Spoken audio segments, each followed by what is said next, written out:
Turn to the back of your bulletin. We have Heidelberg Catechism questions for Lord's Day number 35. And again, I'll read the question, and then together we'll respond. And before I do so, you may want to notice that at the bottom of this section is the sermon outline. So if you're looking in the other portion of the bulletin for that sermon outline, you may not find it. So question number 96. What does God require in the Second Commandment? That we in no way make any image of God, nor worship him in any other way than he has commanded in his word. May we not make any image at all. God may not and cannot be imagined in any way.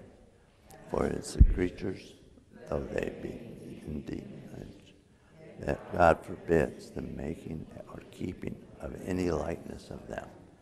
He worship by them. But may not pictures be tolerated in the church as books for the people.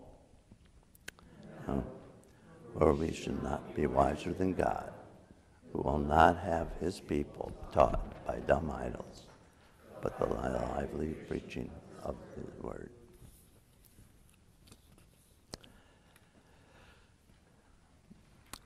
Several of the passages that address this issue of having images, and again, this is a command, it's not an option. This is something we are to follow. And some people will like to trivialize it to some extent, but this is what God's commanded. And so consider these passages. Deuteronomy 4, verses 15 and 19. Take careful heed to yourself, for you saw no form when the Lord spoke to you at Horeb, out of the midst of the fire, lest you act corruptly and make for yourself a carved image in the form of any figure, the likeness of male or female, the likeness of any animal that is on the earth, or the likeness of any winged bird that flies in the air, the likeness of anything that creeps on the ground, or the likeness of any fish that is in the water beneath the earth. And take heed lest you lift your eyes to heaven, and when you see the sun, the moon, the stars, all the host of heavens, you feel driven to worship them and serve them, which the Lord your God has given to all the peoples under the whole heaven as a heritage. And then to Romans chapter 1 and 2 verses 22 and 24, professing to be wise, they became fools and changed the glory of the incorruptible God into the image made like corruptible man, the birds and four-footed animals and creeping things. Therefore, God also gave them up to uncleanness in the lust of their hearts, to dishonor their bodies among themselves.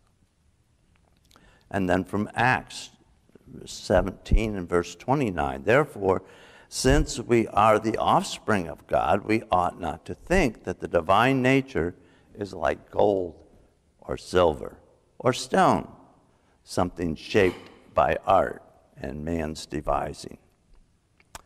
And then one more back to Deuteronomy, which is in actually the same chapter, chapter 4, verses 23 and 24.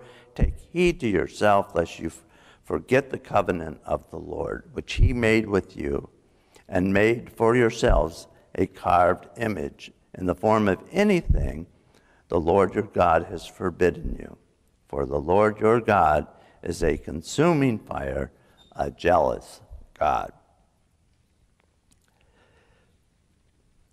And just one other last passage, which is 2 Kings 18, and in it, it's just one verse, verse 4, and it's talking about removing the high places and breaking sacred pillars and wooden images.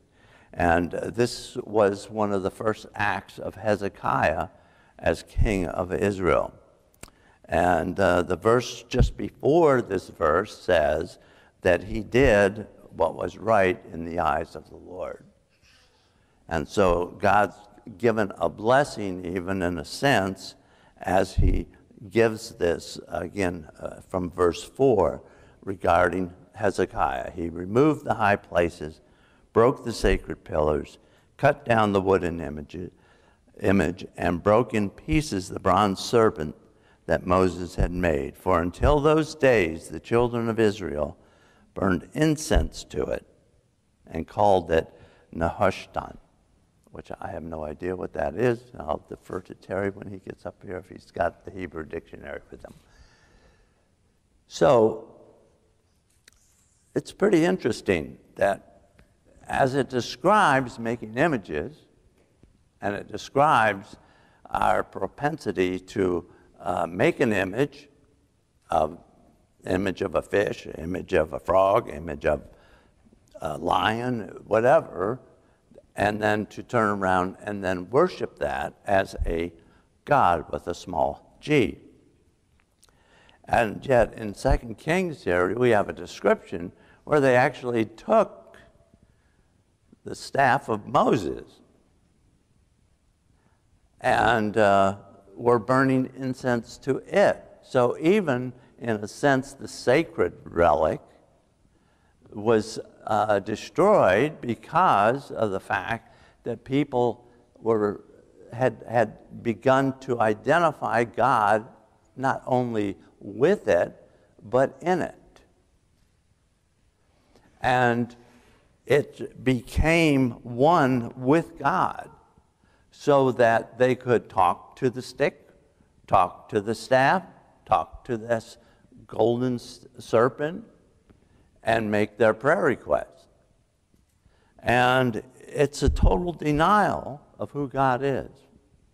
It's a total denial of the relationship that we have with God.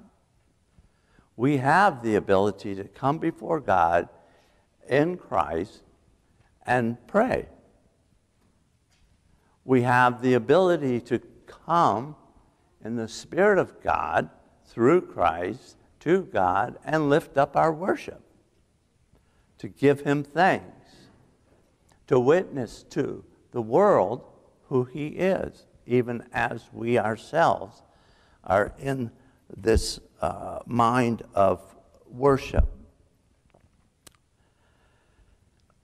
The last question here, though, does speak about where people often sort of fall off of the concept of having images. So a lot of people, for example, Christians, Protestants, will reference to Roman Catholicism and all the statues and all this sort of stuff, and how that people were bowing down, they're praying. But when it comes to teaching, when it comes to Sunday school, it's okay then to have an image of Christ.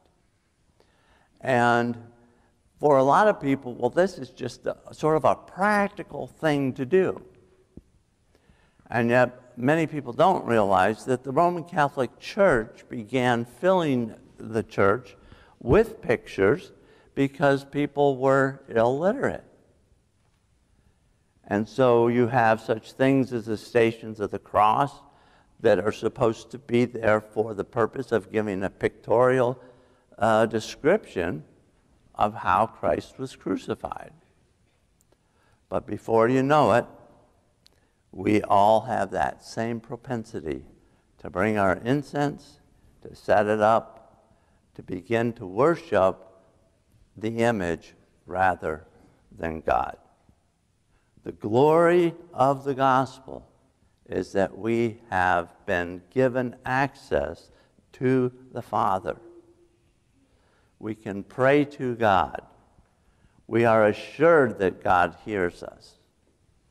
Any of this type of thing cuts us off of the very privilege that we have to come before God. not only as a church, but as individual believers. We have the ability to cry out. That's the point of these questions, and it's the point of the Second Commandment. And again, I would just return to the fact that this is a command. It doesn't say, here's the command, here's option 1, 2, and 3. When we're given a command, we're directed not to do something, even if we don't understand why. And what's interesting, one other factor is that this also gives us something of how we worship God. And that it is, as it says in that first question, that we in no way make any image of God, nor worship him in any other way than he has commanded. No other way than he has commanded.